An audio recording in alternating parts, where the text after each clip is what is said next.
Hello, and welcome back to the Right Brain podcast. We have my friend Taylor John Smith here today. He's an amazing actor. You might have seen him in shows like Sharp Objects or the movie where the Crawdads sing. Not Crawdaddy sing, Crawdad sing. That was my mistake. And now he's in a movie that's in theaters right now called Warfare. Warfare. Yeah. Yes. So thanks for being here. Thank you for having me, guys. Yeah, this is we're awesome. excited. So I gave you a little overview of how normally this goes or whatever, but we do just we like to get in your head a little bit. We like to know where you grew up, what you were like as a kid. That's kind of where we start normally. Cool. Grew up in Virginia. Got 3 siblings. I'm kind of the middle older child, so I had that middle child syndrome throughout my whole life. I was like the peacemaker and tried to be as small and quiet as possible to not rock the boat. Loved, it's funny, now I'm in my work, I'm getting to play some of these characters, but I always loved like soldiers and the military and the idea of going and fighting bad guys and helping people. And living in Virginia, one of the places we lived nearby was Quantico. It's the base out there, and I had my best friend Bradley Brown. Both of his parents were in the Marines, and they would bring me on to base sometimes and get to experience that, and that kind of formed what I wanted to do, what I thought I wanted to do as a kid. And then it wasn't until my mom brought us out to California. She's an ER nurse, and she also she writes, and she was like, I'm ready to go out and follow my dream out there. And so it felt like overnight we were just in California. And I remember my first night in the house, we had no furniture, nothing. It was me and my 3 siblings, but my mom bought us all a boogie board, one of those cheap foam boogie boards from the dollar store. And it was like, oh my God, we're in California now. And the lifestyle switch was kind of insane because I had no preconceived notion of California and going to a different school and having to make different friends. And my dream still kind of remained, as I started getting older, I wanted to join the Marines. And then when I was around 17, my little sister was 15, Lexi. She got approached by a casting director at a mall in California. It's very Hollywood, California. And was like, I love your look. You should come check out this acting school. It was called Macker Entertainment at the time. And I ended up going in her place for the first 2 introductory classes. Oh, interesting. Yeah, and just wanted to check it out. How did that happen? Did she wasn't interested in it? Yeah, she wasn't into it anymore. And, I think the idea got sparked in me, and if one of us was gonna have to go anyway, or somebody was gonna have to go to one of these classes, I was like, oh, I'll go check it out. And I remember going that first night, and this woman, Pamela Shea, she was teaching the class. She was a casting director, and I realized it was the adults class. And I was 17, and everyone felt like they were 40 to me, but they were all in their 20s. But they just seemed so much older and more mature. And I got paired with the partner immediately, even though I tried to hide in the back of the room. And we were doing this SNL skit about a guy and a girl on a date looking at the clouds and describing what they see. And it was the first time I got to make people laugh. That wasn't something that I had come up with on my own. And it was just this eye-opening experience. And I went back to the second class that following Thursday and had an amazing experience. I kind of had a family life was not perfect growing up, and I don't really think I had an outlet for some of the emotions that were going on, especially as a teenager. You're going through all these changes and trying to figure out your place in the world. And my role, I felt like in the family, was peacemaker. I couldn't be anybody's extra problem because there was enough on the table. And so I didn't have an outlet to let out some of this emotion that I had going on. And that second class, there was it's a very, very famous scene. I'm sure if anyone's ever been in an acting class, they've done it, but it was from A Streetcar Named Desire, where he's like, Stella. And it was I did it, the first time through, and Pam pulled me aside. She was like, you're holding back. This is not the place to hold back. This is the place where you let go. And I just went into it and really let go. And I felt this euphoric rush after this is it. This is what I want to do. I get to disappear from myself for, however many minutes that was. And I transport myself to another place, and I can do whatever I want and say whatever I want. And you're rewarded for it. There's no backlash repercussions. And it was just, my mind just opened up, and Pam asked me if I would be like, joining the school essentially. And,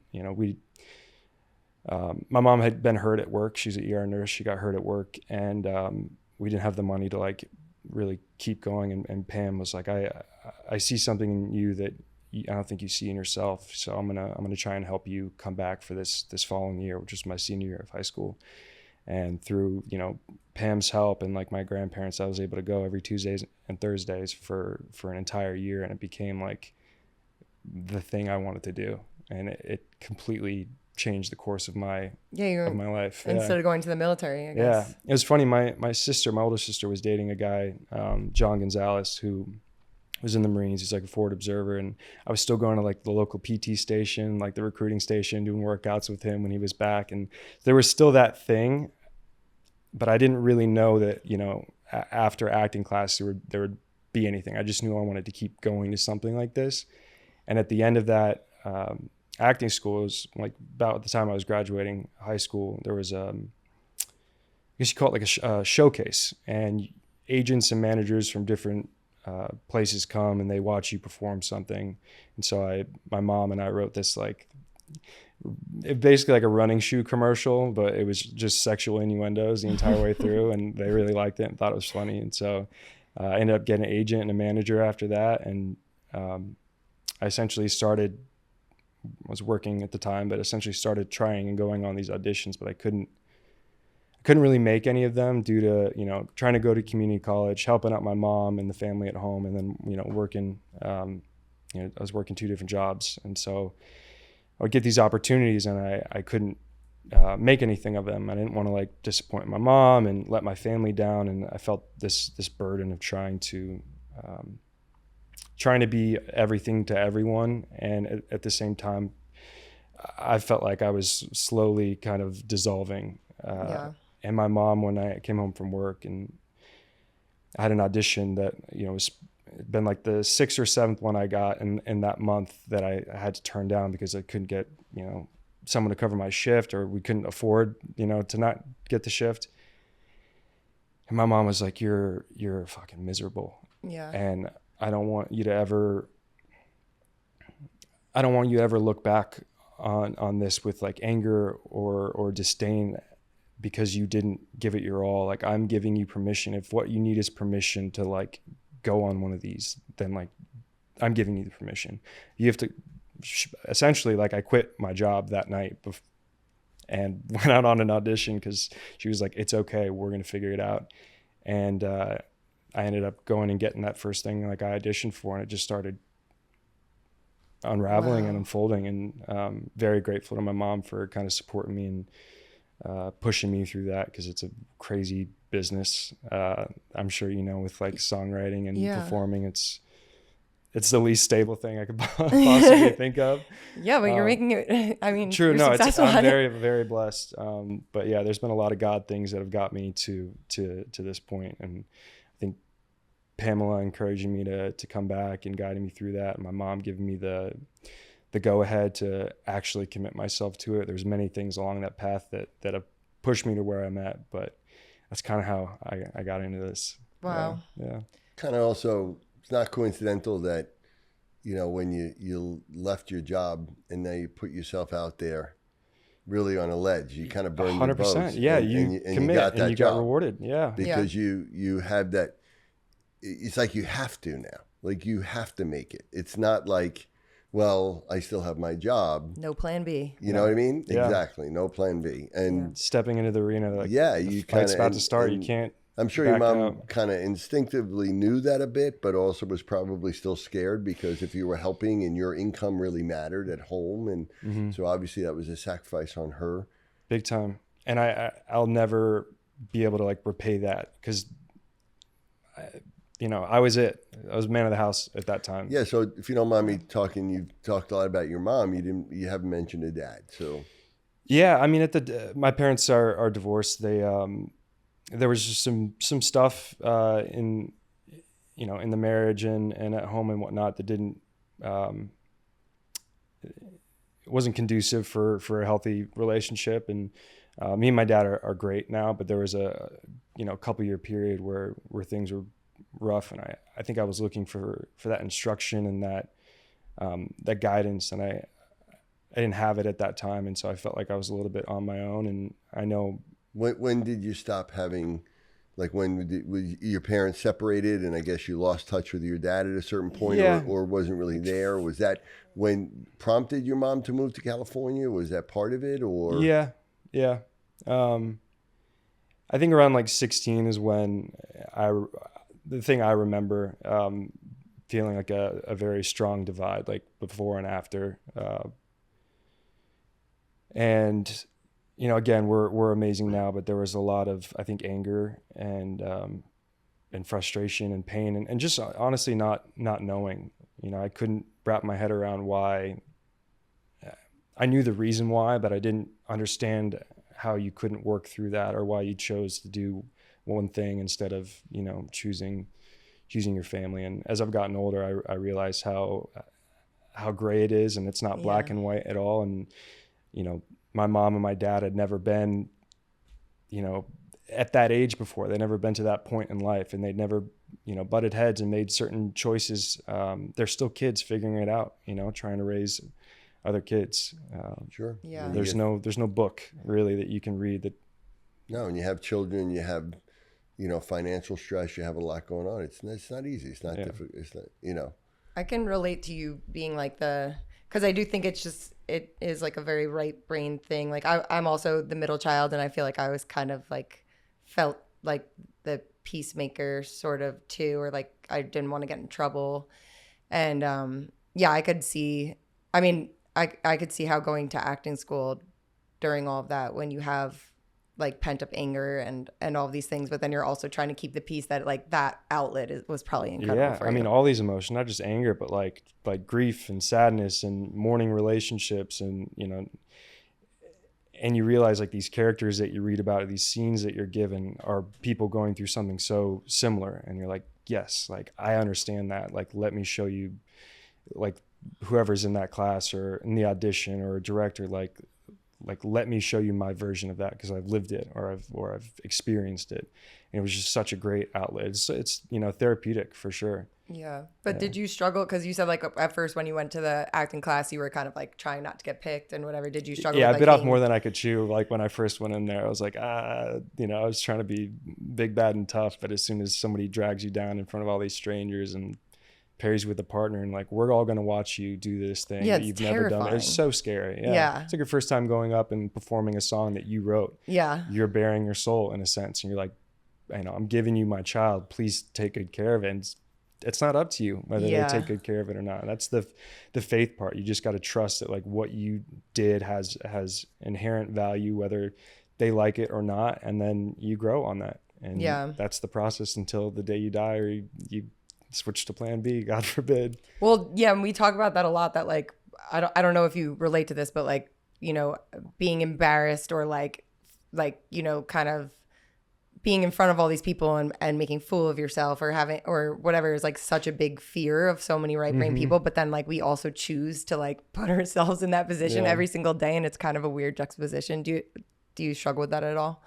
For sure. I mean, one of the questions that I wanted to kind of dive in, especially on like the Taylor brought questions. He was prepared. Yes, the future guest. This is how you come. He to just this set podcast. the gold standard. He came with questions. So I'm sure, like when you're doing surgeries beforehand, or you're talking to a patient, there's a innate sense of fear about having this weighty thing that you're about to go in and do. Is there any like trick or like visualization that you do, or a way you can get your mind into like the theta, or like is that what it's called? The theta? Oh yeah, the theta state. Yeah, where you're calm and open to exactly what you're going to go do, or is that elusive and always will be? No. I think if you're doing anything, I work with a lot of, let's say children that are really struggling with issues, and these are big issues. Like you can imagine if you're a parent of a child who can't speak, Yeah. And you've been told that, someday they're going to end up in an institution and there's nothing you can do. And now you're going to take on that responsibility of giving these people hope, but give them a real answer and really know and believe that you can actually do that. Can't imagine. And literally have people travel across the world, and spend tens of thousands of dollars and maybe just to get to you. Just to get there, right? And stay there for a while. And there's two things that really make that work. One is incredible preparation. We talk about imposter syndrome. Mm-hmm. And the ultimate antidote for imposter syndrome is not to be an imposter. Yeah. Right? Work, yeah. It's out. like that's it. You talked about how and Ellis was saying how you're really good with shooting a gun, right?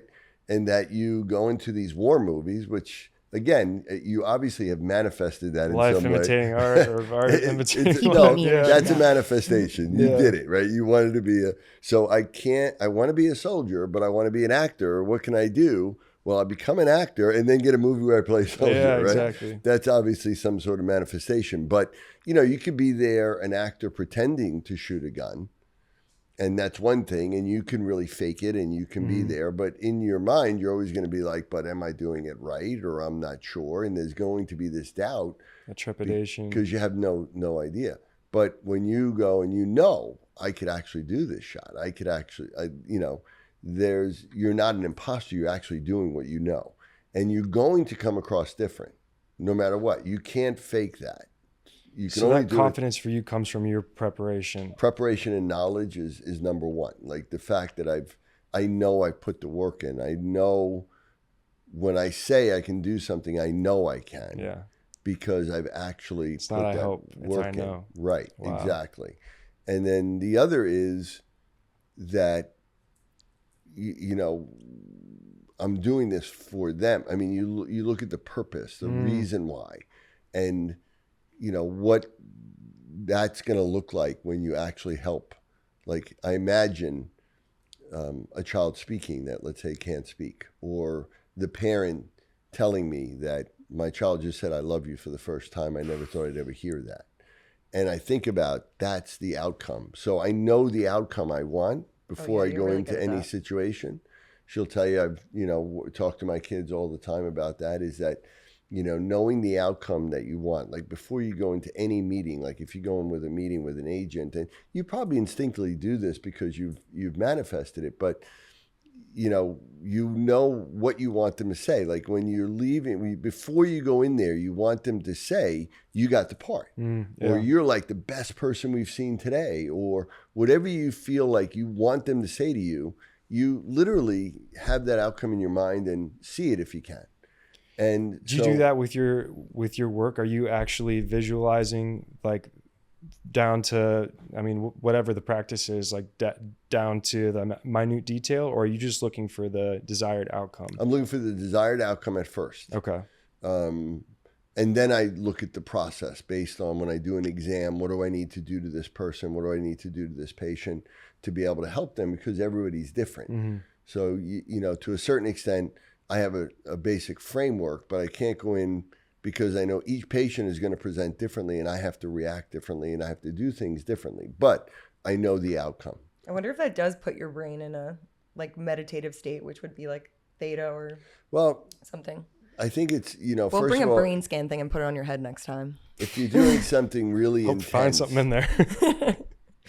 If you're doing something really intense, like where you're really doing something actively, it would be more probably a beta state or even a high beta state and ultimately gamma. But theta is more like when you're in this kind of creative, almost like half asleep zone. Like a flow state? Yeah. It's a little bit less than that. It's a little bit more almost like when you're almost like daydreaming, falling asleep, like you're in this kind of creative space.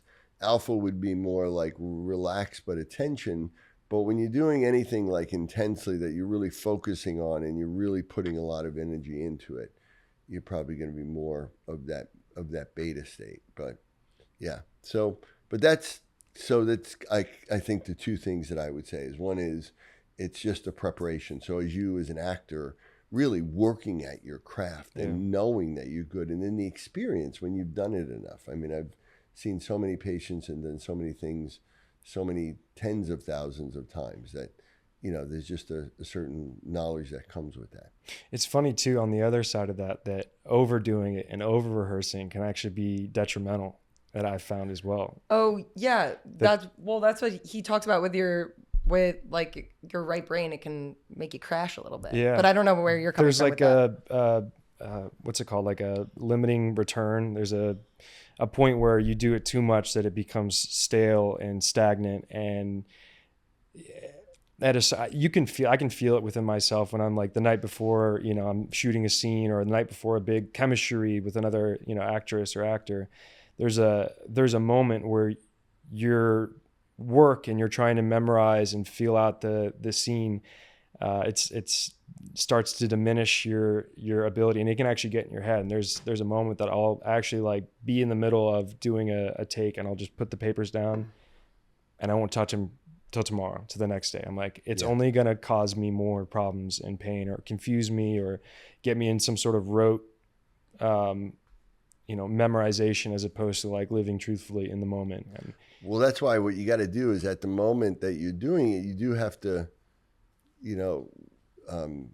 let go of that, because the right brain is mostly subconscious. So any real creative process, when you're going to be in a flow, when you're going to be in that zone, whether it's sports or acting or singing or whatever. If I'm, even as a doctor treating people, you have to go to your intuition, and you can't analyze the steps, because then you're in your left brain, and that's just the analytical. But you're trying to tap into an emotion, you're trying to tap into a feeling, you're trying to evoke feelings in other people, and you're trying to get into that kind of flow state. And the more you think of it, the more that's actually going to block that. Yeah.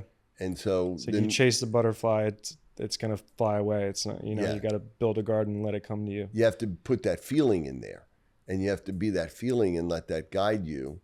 And then, that's what's going to get you there. But as you said, the right brain likes novelty. It likes things that are new and fresh. It hates things that feel rote and memorized and routine. And at a certain point, the right brain just shuts down. It's like, oh, this is boring. I've seen this over and over. I'm done. Yeah. But the left brain likes that, but the right brain doesn't. So I think from your standpoint, when you're trying to be in that creative flow, there's a point where you're right. You have to keep it fresh. I want to ask you, before you're talking about like visualizing the outcome, and then, you hear, I don't know if it's an old wives' tale, but I'm sure it's probably happened, about, a mother, lifting up a car that her kids are trapped under, and she's accessing maybe 100% of her brain, or telling her brain to dump 100% of the adrenaline.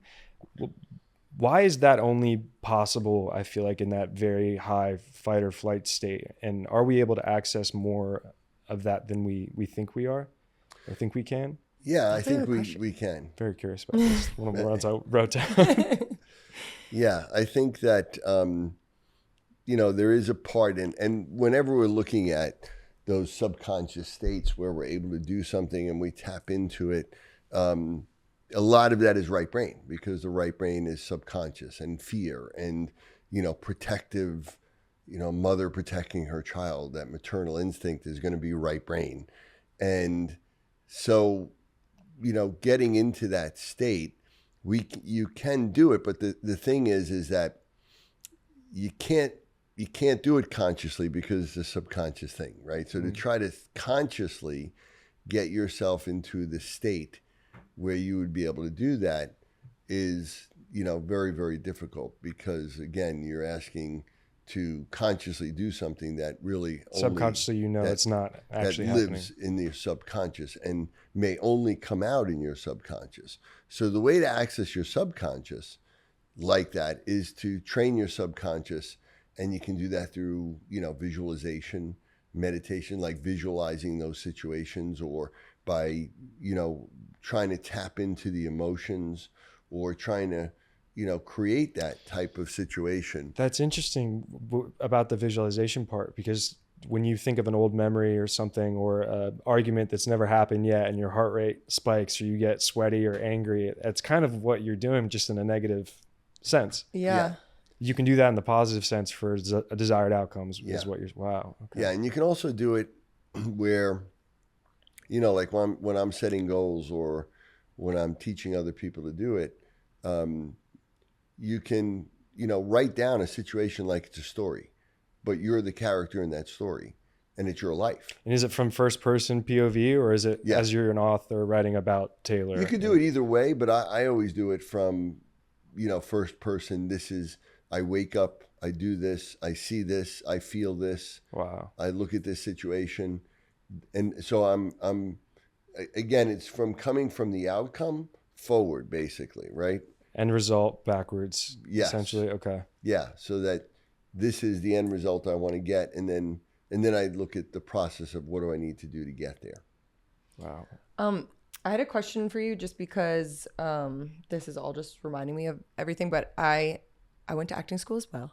So I just have questions, like, how, I don't know what type of acting you do, but how you have to, like, obviously take on everybody's or other emotions and live truthfully, and if you're playing like a super dark character or someone that's going through something heavy, like, how do you zip that back up at the end of the day? Because I'm sure, like, people that are listening to this that are actors as well would love to know how you, like, manage your emotions after you have to do that. I remember, this is so funny. I remember Sharp Objects. This character is essentially accused of murdering his own sister and being this serial killer in town, and he's like the prime suspect, right? John Keane. And the entire town has basically shunned him and turned on him and whispered about him. Meanwhile, he's going through the grief and the loss of his sister. I don't want to spoil it, but he didn't do it. And so he's got everybody around him that he used to, like, know and love and care for, and vice versa, now detesting him and blaming him for this incredible tragedy. Meanwhile, he's trying to handle the loss of his little sister, who was like his best friend. And there was a moment where we were filming in this big house, and it was like a party scene where I'm showing up for the first time with my girlfriend, who's dragging me out, like, no, you need to show face, like, you can't be scared of these people. And everybody was instructed to, like, stare and kind of look at me and talk about me, and then whenever I got close, to turn their back and ignore me in the scene, mind you, as the character. Mm-hmm. And when I shot all night, it was at night. I probably drove home around like 5 a.m. that morning. There was this. I truly felt like I didn't belong and that I wasn't wanted there, and I couldn't make the differentiation between me as an actor and me as a person, and, like, that always stuck with me, because I cried on the drive home. Like, I truly felt like I was hated, or didn't belong, or that I was misunderstood, because in my mind I'm like, I didn't do these things, I know, but these people don't, and they treated you as if they didn't know the truth, and it was tough, and I don't know how to reconcile that, and I don't know if there's something that you guys recommend, but you do kind of take your work home with you at the end of the day, and I know it's a struggle for a lot of actors. It's hard to shake it off. But so I don't know. I think there's a part in anybody that becomes really good at something and does a lot of it, that you have to learn to compartmentalize things. Mm-hmm. You need to be able to say, okay, this is the time for this, and I'm not going to worry too much about the future, and I'm not going to worry about the past. I know I'll get to it. A certain amount of it comes with self-trust. Mm-hmm. Like, when you trust yourself, again, when you know that I'm going to be there, I'm going to show up, and I know that I'm going to be able to generate this emotion, and I know I'm going to be able to shut it off at a certain point. It's so hard, though. That's what a lot of the creatives that we have that come on the show, it's kind of like a common theme, because I struggle with it too, and it comes with being a right brain person, and it's why you're so good at acting, is because you can access emotions, you're empathetic, you can feel other people's emotions, you're hyper aware, and that's why you're so good at your craft. And that's like same thing with songwriting. Like, if I'm writing a song, for someone else that's going through this horrible thing, and then my day is like ruined afterwards because I'm like so sad, and I don't know how, even if it's not what's happening to me, which is kind of like, you know, it's your character, it's not you, but it's like you take it on and you want to do such a good job that you're like, wait, is this my life now? I don't know. Yeah. Well, let me ask you the opposite question of that. What happens when you are trying for a result and your brain is basically shutting down the emotional side of that and not allowing you to access it? What's happening there? I think it depends on, there's a lot of different situations, but it could be because of, you know, it's trying to protect you in some way, or it's an old protective mechanism where trauma lives in the subconscious. And we don't often even remember a lot of trauma. We just react to it. Our body reacts to it. So you may all of a sudden feel anxious. I use the example, you know, let's say, you know, somebody was traumatized by an uncle when they were young, you know, let's say abused in some way. And they had a certain beard that they wore, a certain color of their hair and shape of their face. And, you know, you were 2 years old, 3 years old. You don't remember any of that because it's in your subconscious, but it lives there.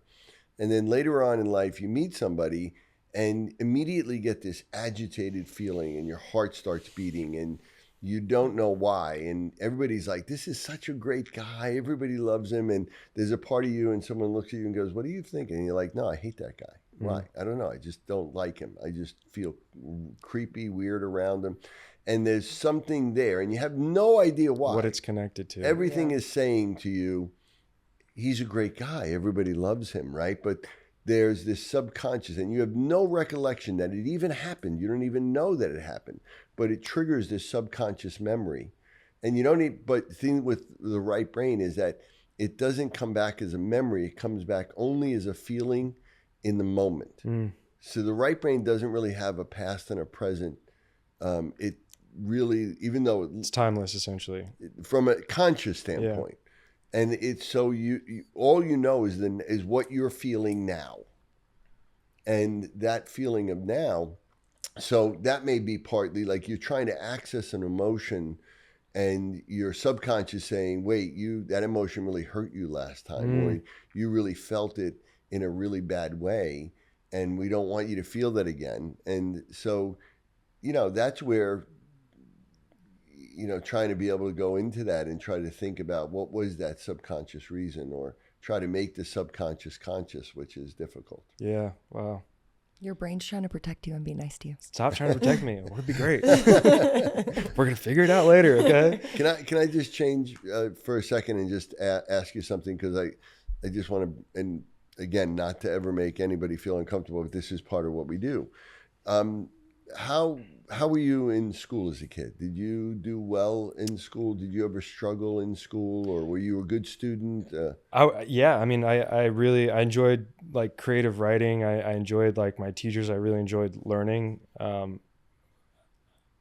Up until I was 13, I didn't know. I was like blind basically. And so I struggled up until then, until I got glasses and could finally see. So that once that got itself figured out, I love school, mostly like A's and B's, a few C's, but I think there was that wanting to be acknowledged and that wanting to do good, to be maybe not admired, but to be liked, to please the person in the position of power, because maybe I wasn't receiving it in other places or not receiving enough of it. And so I sought it out in that, but never actually so good that, you know, straight A's and was like going straight to college. It was just like enough. I tried really, I try very hard no matter what it is. And I think it's served me in one sense, but there's also, you know, probably a sense of lack there as well, where there's definitely times where I haven't felt like I was enough and that I needed to do in order to be valued. Right. I needed to produce something in order to be liked. And I've gotten much better at that over time and reconciled that. But when I was younger, for sure, I think that's what drove me. Yeah.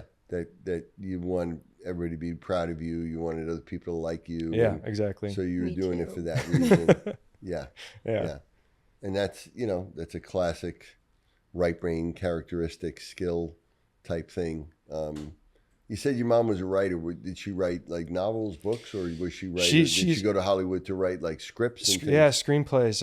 We get to like work together now. We're wrote two projects. One's a movie, one's a TV series. But that was always her dream. And I think she got to a point in her life where she had shoved that so far down and tried to like stay in her lane, and that she was like, I'm not like riding the party line anymore. I want to go do this. If I don't do this, again, like me in acting, I'm going to regret it for the rest of my life. And I don't think got permission from anyone, and which makes her choice that much more brave, is because she just had to go do it against, probably her parents' wishes and her family. And I can't imagine dragging 4 kids across country to go pursue a dream, and it's incredible, especially when you have a stable career and, already as a nurse, it's very demanding and challenging job, of course. For sure. To uproot yourself. She had no support system out there, no like structure. And I can't imagine, I just can't imagine me being, in that position and play. It's so much responsibility, but it's a huge risk. And, she did it. She's always instilled that in us, like, go for it, whatever it is, go for it. We're going to be dead one day. You might as well give her the old college try. She's awesome, man. She's really awesome. Wow. Yeah. And I'm sure, seeing you be successful in this craft, I'm sure is just like means so much to her, because obviously like growing up with a mom that's writing screenplays and those are her dreams, like to see you live it out is probably pretty beautiful. Yeah. It's been really cool for a lot of people. But I had a thought. Is there anything about the brain that you don't understand or that scares you? My brain scares me every day. Yeah. Or like the capability of the brain, or, something that's it's like with the oceans, we probably have 5% of the oceans mapped, you know? Is there something like that in the brain that terrifies you? No, I think there are so many, obviously, questions and things that we want to know. I think from a scary standpoint, what most people I don't think would understand is that we all think horrible thoughts. Mm-hmm. I mean, the intrusive ones, like not just intrusive, but I'm talking about like, give an example. There's something called PANS or PANDAS. I don't know if you ever heard of it, No. but it's an autoimmune where your immune system is dysregulated. And it usually is related to your brain being out of balance, because your brain ultimately regulates your immune system and inflammation. And so in some people, they can get a strep throat, and it can trigger these autoantibodies that can attack a part of their brain and cause like OCD and cause like tics or ADHD or things like that. Wow. And this is really only in people that already have mostly a right brain deficit more often. So you have an imbalance there, but then that leads to this overreaction in the immune system, which then attacks your brain and causes an even more severe reaction. Cyclical. Yeah. So the first experience I had with that was there was this little girl, and we knew the family, and the mom was a nurse actually, and it was a wonderful family, one of the nicest families that we know in town. Everybody was they're great. Yeah. And this little girl is this sweet little girl, like 6 years old. And the mom calls me up and she says, Rob, I wanted to talk to you because I think my daughter has this thing called PANDAS. And it was just like the newest thing, was barely any research on it. And I said, okay. And so she described a little bit to me. And she said she came home from school. She had a strep throat, and she came home from school. And she was very upset. And I said, what's wrong? And she said, after a while, she had this visualization of every kid in her class was murdered and dead and blood. No way. And she wasn't sure if she did it. Right? Now, this was this little girl who was an angel, who had never had any thoughts like this at all. Wow. Right? And she had these thoughts, like, because she had this infection that led to even more of a brain imbalance. I had another kid who was, again, 5 years old. He was ADHD, and his mom, he was very upset as well. And he came from a really good family, and I knew the family. There was no history of any sort of abuse or anything. And he was really upset because he had this thought, and he was describing that he was having sex with his teacher. And his teacher was, not that this is a bad thing, but she was literally a 400-pound woman. He was a 5-year-old. And he described to his mother that he was having sex with her. Really? And it was upsetting to him. It was disturbing to him, right? But I thought about it that we all have crazy thoughts even like at 5 and 6 years old. Right. Yeah. And if these two innocent 5 and 6-year-old children are having these thoughts, that they can't then I think all of us have these things. But what happens is our right brain is our filtering system. Mm-hmm. And our right brain filters those things. So they never come to consciousness, so that you never even realize that they're there. So that veil got basically lifted for them with this because they had these disease. Developmental imbalances in their brain that didn't allow them to filter it appropriately. That's just a thought, or to not even have it come to the surface, essentially. Yeah, of their conscious brain. Your brain doesn't even allow it to come. It just stops it. So we're getting thoughts all the time that our conscious mind is like, nope, right, like exactly. That's going to ruin his day. Or like, stay away from that. It takes 500 milliseconds for us to be conscious of something. So a thought can be generated. I mean, you can have a full thought generated in 150 milliseconds, right? So that, let's say every 100 milliseconds, 150, you have this thought bubbling up.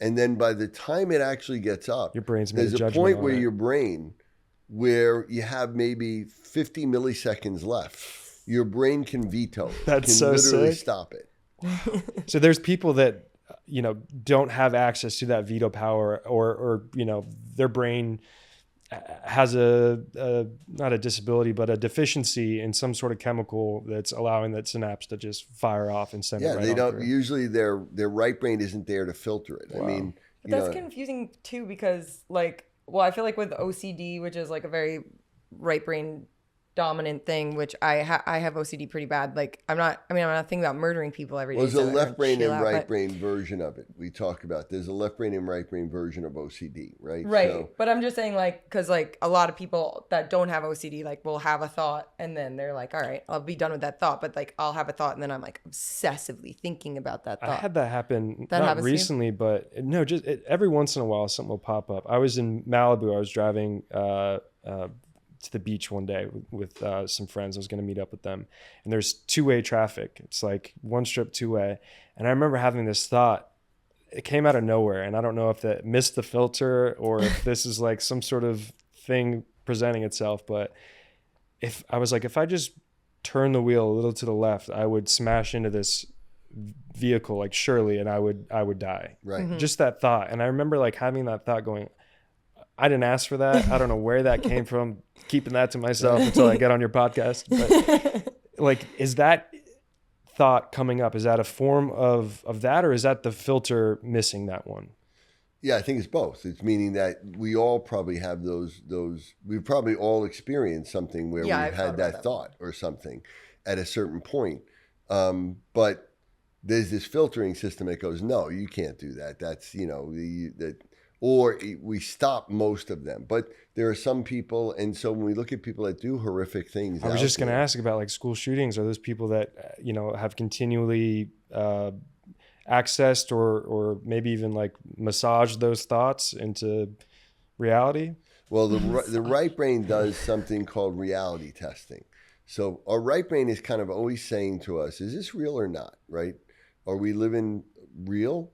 Even when we're in a dream, you kind of know at a point that it's not real.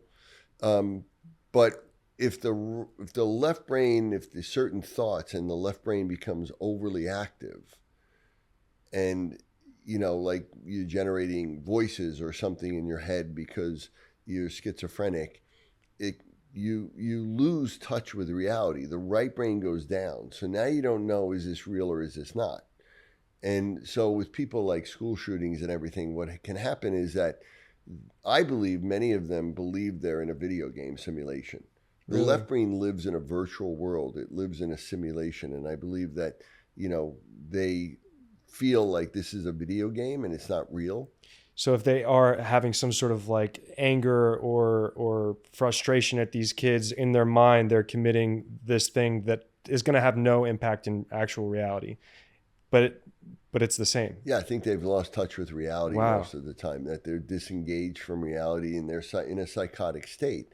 And also the right brain generates guilt and shame and embarrassment and your sense of conscience. And if your right brain is down, then you don't have that, right? So now, like a video game, you don't have guilt when you're killing people in a video game, right?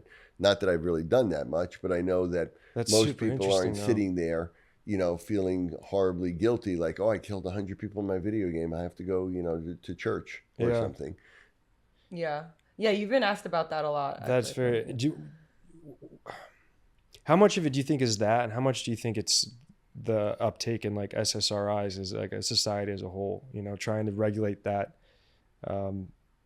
sense of disease? Because I feel like they've really blown up recently because everyone's either diagnosed themselves or been diagnosed with some sort of deficiency, chemical imbalance in their brain. Right. Have you thought about that being like a contributing factor to it? Yeah, I think that, it's all lifestyle driven, all of these issues. And I understand where you're coming from, but the idea of chemical imbalances, by the way, is really not, from a real neuroscience perspective, that's not how it works. Okay. It's really more this electrical communication imbalance. It's kind of almost like, there's this breakdown in communication. Sending a text, it's not going through. It's not the chemical aspect of it. It's really more...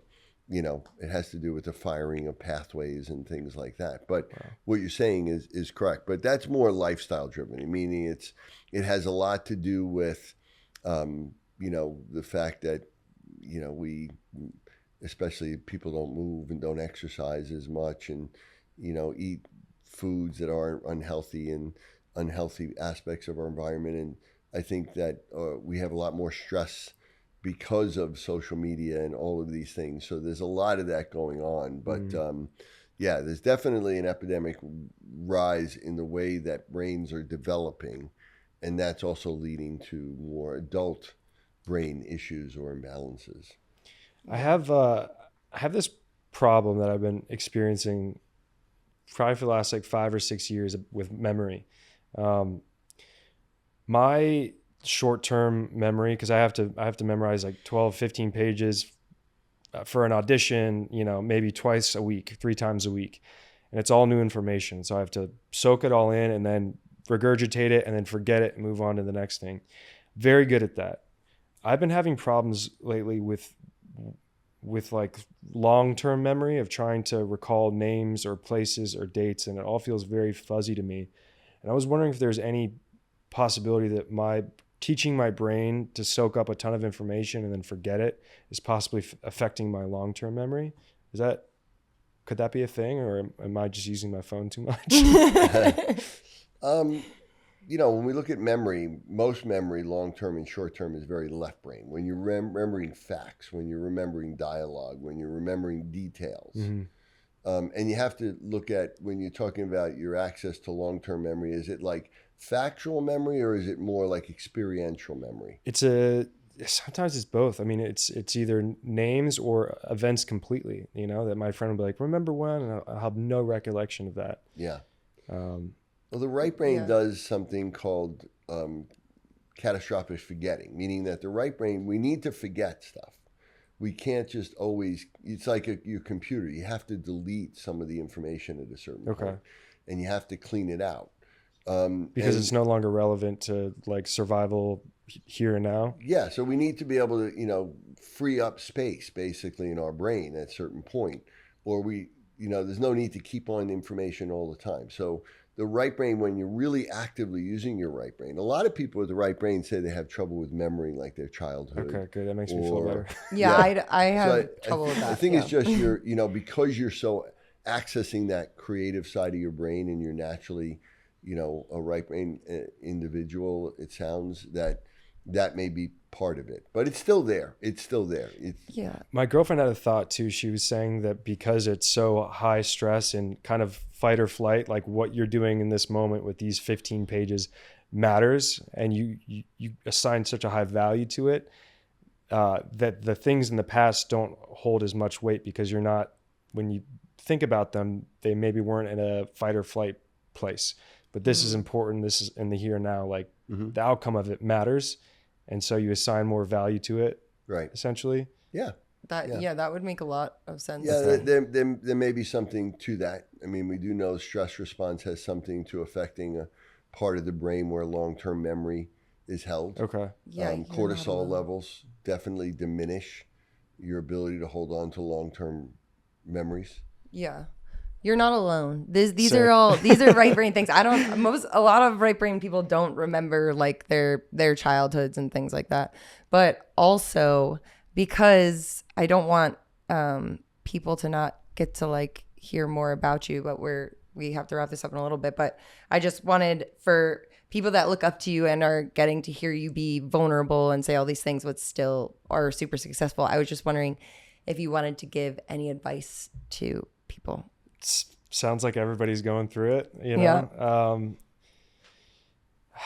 Most of my, I guess, growth and healing took place when I wasn't expecting it. And I think a lot of that came with age. When you're a kid, when you're, in your teenage years, or even like early adulthood or early 20s, you have no idea what you're doing, but you feel like the weight of the world is on your shoulders, and you're expected to know all these, things and have it all figured out. And it's just crazy that we require that of people, or put that pressure on their shoulders. And I think most of my growth and self-discovery and kind of healing, quote unquote, happened in I'm 30 now, but happened in like the last 3 years of my life, where I was able to take a step back and look at my, childhood and look at my teenage years with hindsight, and be grateful for them and all the bad stuff that came with it.